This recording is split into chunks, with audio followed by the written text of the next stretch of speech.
주님의 부활은 하나님께서 저와 여러분에게 허락하신 영원한 승리의 약속이라는 말씀을 드리고 싶습니다.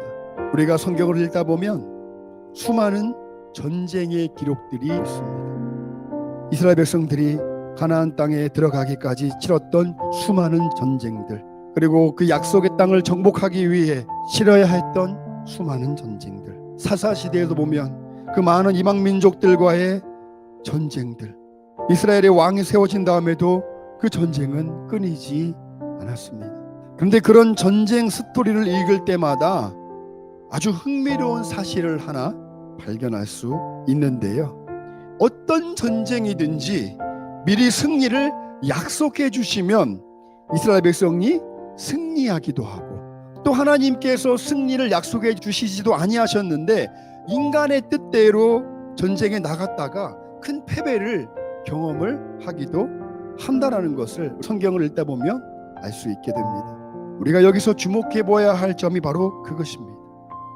하나님께서 전쟁을 치르기에 앞서 이스라엘 백성들에게 미리 승리를 약속하셨다는 것입니다.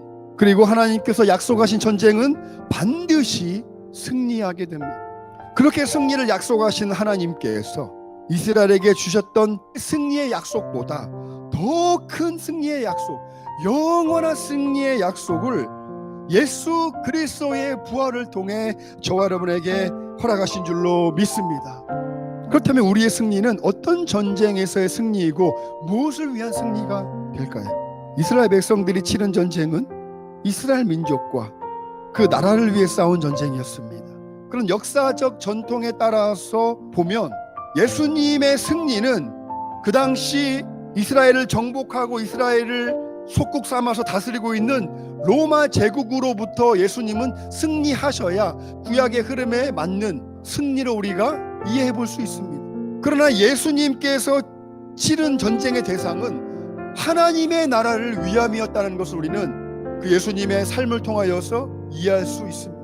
예수님은 끊임없이 죄로 말미암아 사망의 길로 가는 모든 구원받지 못한 그런 사람들을 위한 전쟁을 치르셨을 뿐만 아니라 사망의 권세 앞에서도 다시 부활하심으로 말미암아 부활의 산소망을 품는 성도들에게 영원한 승리를 허락하신 줄로 믿으시기 바랍니다.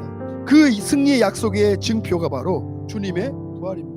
우리가 예수님의 부활을 믿는다면 우리의 삶 속에 끊임없이 엄습해오는 악한 대상들과의 전쟁을 치러 나가야 한다는 것을 성경은 이야기해주고 있습니다. 에베소서 6장 12절에 보니까 우리의 씨름은 혈과 육을 상대하는 것이 아니라고 기록되어 있습니다.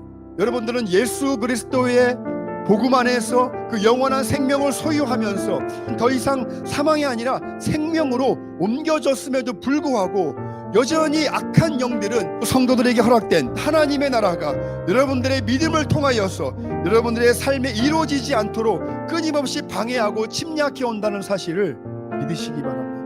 사단 마귀는 여러분들이 영생을 보면서 그래 내 삶이 이 세상에서 끝이 아니라 하나님께서 허락하시는 영원한 삶이 있어 그것을 믿는 믿음 안에 사는 것을 사단 마귀는 결코 원하지 않습니다. 죽음으로 계속 끌고 가려고 합니다. 오늘 바울이 빌립보서에서 고백하고 있는 것처럼 예수 부활을 믿는 믿음 안에서 끊임없이 선한 싸움을 싸워갔던 사람이 바울이었습니다. 바울은 비록 내가 고난 가운데 있다 할지라도 이 고난이 끝이 아니라 이 고난 가운데 다시 살아날 수 있는 부활의 능력을 깨닫기를 원했던 사람이 바울이었습니다. 바울이 싸운 선한 싸움의 동기와 힘은 죽음을 이기시고 승리하신 예수 그리스도의 부활에 있음을 알 수 있습니다. 부활에 담긴 승리의 약속을 믿고 믿음의 선한 싸움을 싸워나간 바울에게 의의 면류관이 예비된 것처럼 우리 역시도 승리를 약속하신 부활의 능력 안에서 선한 싸움을 싸워나갈 때에 저와 여러분에게도 하나님께서 믿음의 승리자에게 허락하시는 그런 영광의 면류관을 예비하신 줄로 믿습니다. 죽음을 이기시고 부활하신 예수님을 믿는다면 그 선한 싸움을 날마다 싸워나가시는 저와 여러분 되시기를 주님의 이름으로 축복합니다.